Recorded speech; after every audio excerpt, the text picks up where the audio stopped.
আমরা যে সাধারণ মাঠ পর্যায়ে কিছু আছি তারা আসলে খুব উদ্বিগ্ন, আসলে কি হবে না হবে, আমরা খুব হতাশার ভিতরে আছি। আমার নাম মোহাম্মদ হানজালা রহমান, বগুড়া জেলা শেরপুর থানা কুসুম্বি ইউনিয়নের শাওলাগাড়ি গ্রাম। এটা শাওলাগাড়ি এলাকা।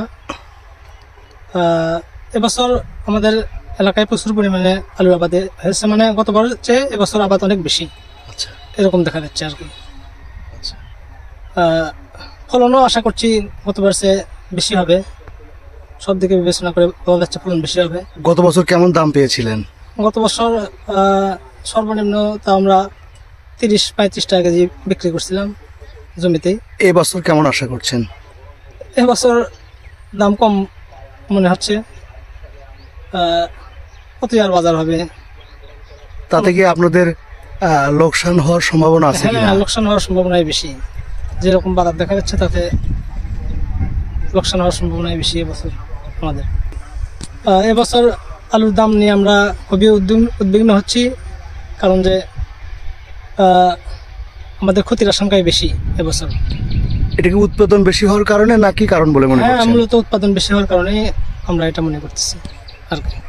গত বছর আমাদের আলুর আবাদে খরচ হয়েছিল 45 থেকে 50 হাজার টাকা। এবছর 70 হাজার টাকার মতো খরচ হয়েছে আমাদের।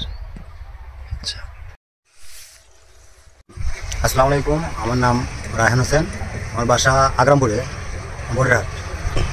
তো এবছর মনে হয় আমার একটু আলু চাষাবাদ বেশি আছে, বিগত বছর চাইতে চাষাবাদ বেশি, এই দামটাও একটু কম। এই জন্য কৃষকের মনে খুব একটা নেই, উদ্বিগ্ন।